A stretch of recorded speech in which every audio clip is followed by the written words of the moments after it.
My golden rule for counseling is to love and serve others like Jesus would love and serve.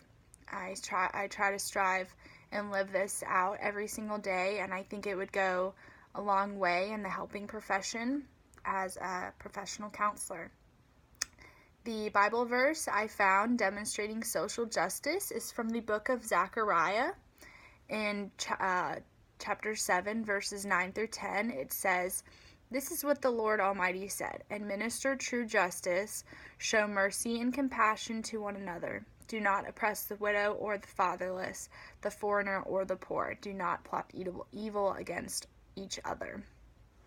I thought this was a really good Bible verse because it says administer true justice as well as show mercy and compassion to one another.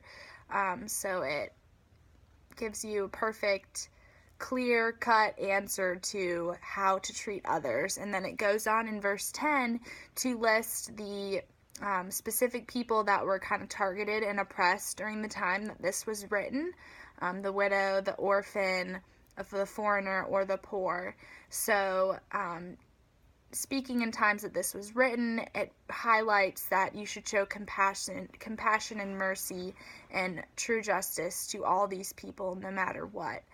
I think that is a really good Bible verse to live out and goes along with my golden rule to love and serve others like Jesus would. The action that I am willing to take towards social justice would be to get to know the community of my clients in order to advocate for them and for their communities. I'd like to do this through supporting community and issue-based organizations.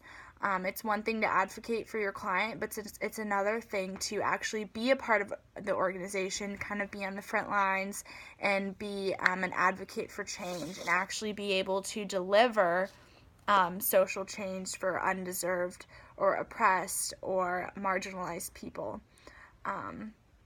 To be able, I think, the values of a social justice-oriented counselor, openness to change and self-transcendence, as well as the principles of equity, access, participation, and harmony, I think are really good for all counselors to strive towards, because we are going to be professional counselors, and advocating for clients in the community is essential to the profession. So I think to some point, even if you're not a social justice oriented counselor, I think these principles, values, and dispositions of social justice are essential for everyone to kind of integrate into how they treat others and how they're working with their clients and communities.